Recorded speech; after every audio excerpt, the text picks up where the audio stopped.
खगड़िया में जन स्वराज अभियान के सूत्रधार प्रशांत किशोर ने रविवार को गोगरी प्रखंड में प्रेस वार्ता की। इस दौरान प्रशांत किशोर ने कहा कि खगड़िया बिहार के सबसे गरीब और पिछड़े जिलों में से है। इतिहास बयां करते हुए लोग बताते हैं कि टोडरमल के जमाने में यहाँ लगान नहीं लिया जाता था। उस समय से यहाँ इतनी गरीबी है।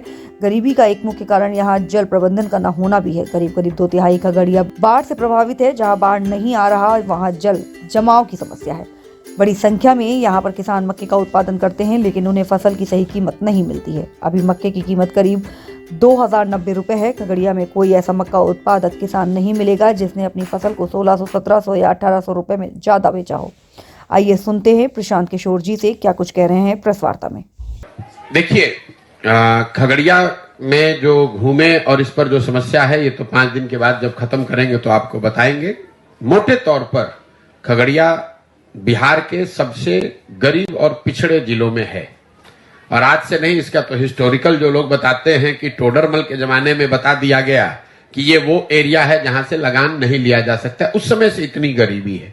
और गरीबी का एक मुख्य कारण यहाँ की जो 7 नदियों का प्रभाव है। जल प्रबंधन की कोई व्यवस्था नहीं है।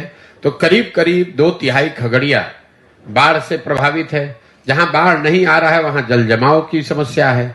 और बड़ी संख्या जो यहाँ पर लोगों की किसानी की है, जो आप लोग मक्का यहाँ उगाते हैं, उसका दाम न मिलना है। जैसे अभी मक्का का जो दाम है, जहां मुझे याद है शायद 2090 रुपए दाम है। और खगड़िया में आप जाकर गांव-गांव पूछ लीजिए, कोई ऐसा किसान मक्का उत्पादक नहीं मिलेगा जिसने अपने मक्के को 1600, 1700, 1800 से ज्यादा में बेचा हो। यहाँ पर मतलब जो कृषि आधारित बाढ़ और कृषि आधारित जो व्यवस्था है उसमें जो कमी है, उस यहाँ के गरीबी का मेन कारण है। उद्योग धंधे तो यहाँ पर है नहीं, पढ़ाई की व्यवस्था है नहीं। वो कोई खगड़िया की स्पेसिफिक बात नहीं, वो तो पूरे बिहार का वही हाल है। पलायन, बेरोजगारी, शिक्षा का ध्वस्त होना और किसानों की बदहाली, ये तो हर जगह है। खगड़िया बेगूसराय के मुकाबले या दूसरे अन्य जिलों के मुकाबले ज्यादा पिछड़ा क्यों है, उसकी एक वजह मुझे समझ में आ रही है। यहाँ पर जो नदियों का प्रभाव है यहाँ के जीवन पर, यहाँ के सामाजिक आर्थिक जीवन पे, वो बहुत ज्यादा है। और इन नदियों के जल प्रबंधन को लेकर कोई ऐसा प्रयास नहीं किया गया। जैसे हम लोग यहाँ बैठे हुए हैं, यहाँ पर 2 पुल की मांग हमको लग रहा है कि आज पिछले 20-25 वर्ष से चल रही है, आज तक नहीं बना। यहाँ नदियों मतलब बाढ़ हर साल आ रहा है। जिस एरिया में हम लोग बैठे हैं, इस साल नहीं आया, लेकिन लोग बता रहे हैं हर साल बाढ़ आता है, लेकिन कोई उसके लिए प्रयास नहीं किया गया है। हर साल लोगों को मालूम है। एक ही नेता यहाँ जो विधायक है 3 बार, 4 बार, 5 बार से लोग जीत कर आ रहे हैं, लेकिन समस्याएं वही बनी हुई हैं, कोई उसका परिवर्तन नहीं हुआ। तो खगड़िया में जब तक पानी के प्रबंधन को ठीक नहीं किया जाएगा तब तक खगड़िया का समुचित विकास संभव नहीं है। खगड़िया बिहार के उन राज्यों में है, उन जिलों में इसकी गिनती मैं करता हूं जहां बाढ़ और पानी के प्रबंधन को सबसे ज्यादा प्राथमिकता के आधार पर जिसका रास्ता अगर निकाला जाए, तभी यहाँ की जीवन शैली और यहाँ की आर्थिक सामाजिक विकास की बात हो सकती है। वरना आप चाहे सड़क बनाइए, बांध बनाइए, कुछ भी बनाइए, बाढ़ आता है, सब बर्बाद हो जाता है, फिर वहीं का वहीं चला जाता है। 2 अक्टूबर 2022 को जो जन स्वराज अभियान के तहत हम लोगों ने पदयात्रा पश्चिम चंपारण के गांधी भितिहरवा आश्रम से शुरू किया है, उसके करीब करीब अब 18 महीने होने को आ गए हैं। 2 मार्च को 18 महीना हो जाएगा।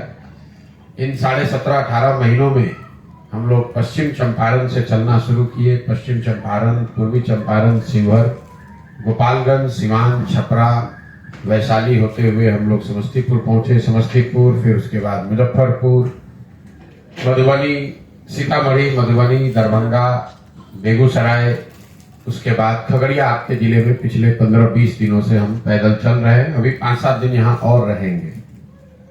अभी तक का जो पदयात्रा का अनुभव है वो आपका संक्षिप्त में वो साझा करेंगे। पहले पदयात्रा का उद्देश्य आपको बता दें। पदयात्रा का उद्देश्य ये है कि बिहार के जन जन, गांव गांव में जाकर ये बताया जाए कि जो बिहार की गरीबी है, पिछड़ापन है, परेशानी है, अगर उसको दूर करना है तो बिहार के लोगों को अपनी जाति, धर्म, नेता, दल, विचारधारा से ऊपर उठकर एक बार जीवन में अपने और अपने बच्चों के लिए, उनके भविष्य के लिए वोट करना होगा। और यही बात बताने के लिए पदयात्रा में हर 2-2.5 किलोमीटर पे हम लोग रुक के गांव में छोटी सभाएं करते हैं, नुक्कड़ मीटिंग करते हैं, उनको लोगों को समझाने का प्रयास करते हैं। दूसरा पदयात्रा का उद्देश्य है कि बिहार में विकल्प के अभाव में एक बहुत बड़ी संख्या में लोगों को वोट मजबूरी में भाजपा के डर से लालू जी के डर से भाजपा को वोट देना पड़ता है। एक अध्ययन किया गया यहाँ, जिसमें ये अनुमान है कि करीब करीब 55% लोग, आधे से ज्यादा लोग बिहार में ऐसा मानते हैं कि जो दल यहाँ पर जो विकल्प उपलब्ध है उसमें लोगों को मजबूरी में वोट